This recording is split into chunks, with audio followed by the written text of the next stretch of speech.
सेठ गिरधारी लाल की कंजूसी पूरे गांव में मशहूर थी। राधा, आज तुम आधा घंटा देरी से आई थी। तुम्हारे 10 घंटे की दिहाड़ी है 100 रुपए, पर तुम आधा घंटा लेट आई थी, इसलिए तुम्हारी दिहाड़ी हुई 95 रुपए। ठीक है। मैं हिसाब किताब में एकदम पक्का हूँ। कल से समय पर आ जाना, समझी? जी मालिक। सेठ गिरधारी लाल दूसरों के साथ ही नहीं बल्कि अपने खुद के परिवार के साथ भी कंजूस था। इस बार मैंने 2 बोरी चावल बोले हैं, आप किराने वाले को पैसे दे देना। अरे बाबा, 2 बोरी चावल? इतने सारे अनाज का हम क्या करेंगे? अरे, इस महीने मेरे दोनों भाई आने वाले हैं। अब वो जवान है, खाना तो खाएंगे ही ना। सत्यानाश! अरे मैं हूँ कि मर मर के पैसे जमा कर रहा हूँ और तुम उसे लुटा रही हो। क्या जरूरत है तुम्हारे दोनों भाइयों को यहाँ आने की? वो उनके कॉलेज की छुट्टी है, कई सालों से मुझसे मिले भी नहीं, तो मैंने बोला कि दोनों आ जाओ। अरे बददिमाग औरत, तू खुद चली जाती ना अपने मायके कुछ दिनों के लिए। ये तो मैंने सोचा ही नहीं। अरे तो सोच, तू मायके जाएगी तो भाइयों के साथ माँ बाप बहनों सभी से मिल लेगी। हाँ, वैसे भी कई सालों से मैं अपने मायके नहीं गई। अरे तो जल्दी जा, सोच क्या रही है? मैं कल ही तेरी टिकट करवाता हूँ। ठीक है। गिरधारी लाल ने 1 बोरी अनाज बचा लिया और वो बहुत खुश था, पर उसे कहाँ पता था कि उसकी पत्नी का मायके जाना उसे इतना ज्यादा महंगा पड़ेगा। शाम को रेणुका बाजार से ढेर सारी शॉपिंग करके लौटी। अरे बाप रे, ये सब क्या है? शॉपिंग है और क्या। पर इतनी सारी? हाँ, अब जब मायके जाऊंगी तो खाली हाथ थोड़ी ना जाऊंगी। आपकी इज्जत का भी तो सवाल है, वरना मेरे मायके वाले कहेंगे कि रेणुका का पति तो कंजूस है, कुछ भी नहीं भेजा। आपको पता है, मैंने फिर भी आपके बहुत पैसे बचा लिए हैं। और वो कैसे? मैंने ये सब सेल में खरीदा है, 50% की छूट पे। हे भगवान, कोई तो इस बेवकूफ को समझा दो। तू चाहे सेल में खरीद या ना खरीद, फिर भी पैसे तो गए हैं ना। हाँ, वो तो है। गिरधारी लाल अपनी पत्नी को डांटता रहा, पर क्या फायदा, गिरधारी लाल के पैसे तो चले ही गए। खैर, अगले दिन गिरधारी लाल की पत्नी ट्रेन में बैठकर अपने मायके चली गई। अब कम से कम कुछ दिनों तक मेरे पैसे बचे रहेंगे। कुछ दिनों के लिए गिरधारी लाल बहुत खुश था। उसके घर में राशन भी बहुत कम ही आ रहा था। वो रोज रोज दाल चावल बनाकर खा रहा था। इसे कहते हैं ना पैसों की बचत। वरना रेणुका होती तो ये लाओ वो लाओ, ये सब्जी वो पनीर, बाप रे बाप, कितने पैसे नष्ट हो जाते मेरे। लगभग 1 महीने बाद रेणुका लौट आई और अब गिरधारी लाल के चेहरे पर उदासी छा गई।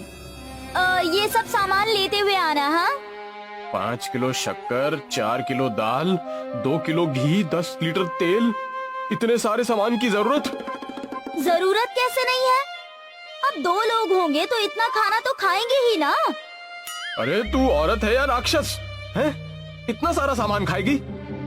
अब आप जो भी बोल लो, ये सारा सामान तो आपको लाना ही होगा। गिरधारी लाल रेणुका को समझाता रहा कि खर्चा कम कर दे, पर रेणुका कहाँ सुनती। वो अपने पति की कंजूसी से वाकिफ थी। फिर एक दिन रेणुका की तबीयत खराब हो गई। उसे हॉस्पिटल ले जाया गया। मुबारक हो, आपके घर में एक नया मेहमान आने वाला है। अरे मुझे कोई मेहमान नहीं चाहिए। मैं बोल रही हूँ कि आपकी पत्नी गर्भवती है। आपके घर में एक छोटा बच्चा आने वाला है। ये सुनकर गिरधारी लाल खुश हुआ, पर फिर वो पैसों के बारे में सोचने लगा। बच्चा आएगा मतलब खर्चे बढ़ जाएंगे। उसका खाना, उसके कपड़े, उसकी पढ़ाई का खर्च। हे भगवान! गिरधारी लाल के चेहरे पर 12 बज गए थे।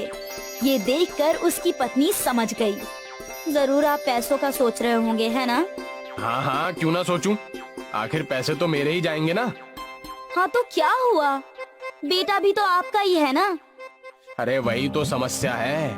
अब बच्चे के पैदा होने का खर्च, उसके खाने का खर्च, कपड़ों का खर्च, और फिर पढ़ाई का खर्च। अरे रे, आप इतने दूर चले गए। जब बच्चा पैदा होगा तो आपको सबको दावत देनी होगी, ये भूल गए क्या? क्या? रेणुका ने गिरधारी लाल को एक नई समस्या दे दी थी। उस दिन से गिरधारी लाल सोचने लगा कि वो कैसे दावत के पैसे बचाएगा। अरे कम से कम 40-50 लोग तो आएंगे ही, सबको भरपेट खाना खिलाना, वो भी पकवान। बाप रे बाप, मैं तो लुट जाऊंगा। मुझे कुछ ना कुछ तो सोचना ही पड़ेगा।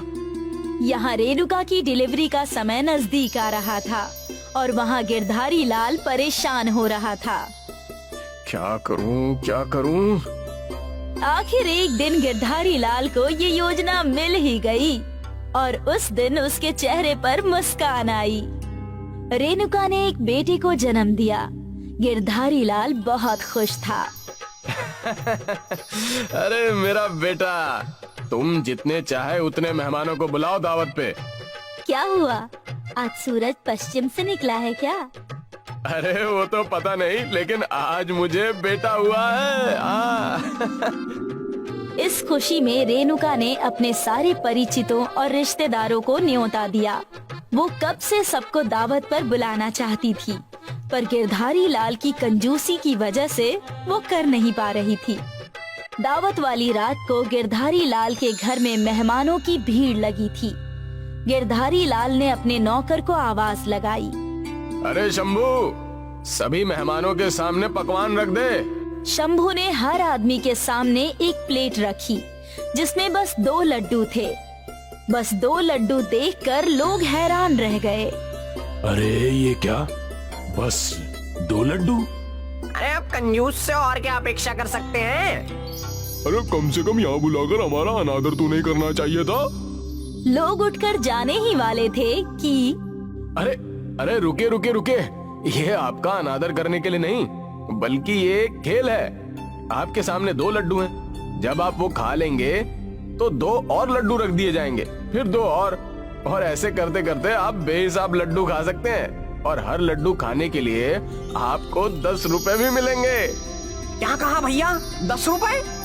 अरे वाह वाह वाह वाह वाह, ये लड्डू आपको बिना हाथ मोड़े और बिना मुंह को प्लेट में लगाए खाना होगा। अरे भला ऐसे भी कोई खा सकता है क्या? जरूर ये कंजूस हमें कुछ खिलाना ही नहीं चाहता। हाँ बिल्कुल, लगता है ये इसका कोई षड्यंत्र है। खाना खाने बैठे सभी लोग गिरधारी लाल की कंजूसी समझ चुके थे। इसी भीड़ में एक समझदार युवा था, गणेश। गणेश को एक तरकीब सूझी। वो सरपंच के पास गया और उन्हें अपनी योजना बताई। वाह, ये तो बहुत ही अच्छा आइडिया है। गणेश ने सभी गांव वालों को एक एक करके अपनी योजना बता दी और सारे खुश थे। और गिरधारी लाल को कुछ समझ नहीं आ रहा था कि आखिर ये हो क्या रहा है। ये लोग कितनी भी कानाफूसी कर ले, लेकिन कोई तरीका ही नहीं है जिससे ये लोग मेरे लड्डू खा सकें। पर गिरधारी लाल की ये गलतफहमी टूट गई जब उसने देखा कि सभी लोग अपने बगल में बैठे लोगों को लड्डू खिला रहे थे। अरे ये क्या? लोग लड्डू खाए जा रहे थे और गिरधारी लाल का सेवक लड्डू परोसे जा रहा था। मैंने 10 लड्डू खा लिए, लाओ मेरे 100 रुपए। हाँ भैया, मैंने तो 16 लड्डू खाए गिरधारी भाई। ये आपका अच्छा था, लड्डू भी खा लिए और पैसे भी दोगे। ये खेल रोज खेला करो हैं? पैसे ले और निकल यहाँ से, चल। एक एक करके गिरधारी लाल को हर एक को पैसे देने पड़े और अपनी जेब खाली देखकर ये दावत तो मुझे बहुत महंगी पड़ी। काश मैं लोगों को अच्छे से दावत दे देता, कम से कम मेरा खर्चा कम होता। इसलिए आपको हमेशा बोलती हूँ कि इतनी कंजूसी भी मत किया कीजिए, पर आप मेरी सुने तब ना। अब गिरधारी लाल बस अपना सिर पकड़कर बैठा था। वो करता भी तो क्या, उसके इतने सारे पैसे लुट चुके थे।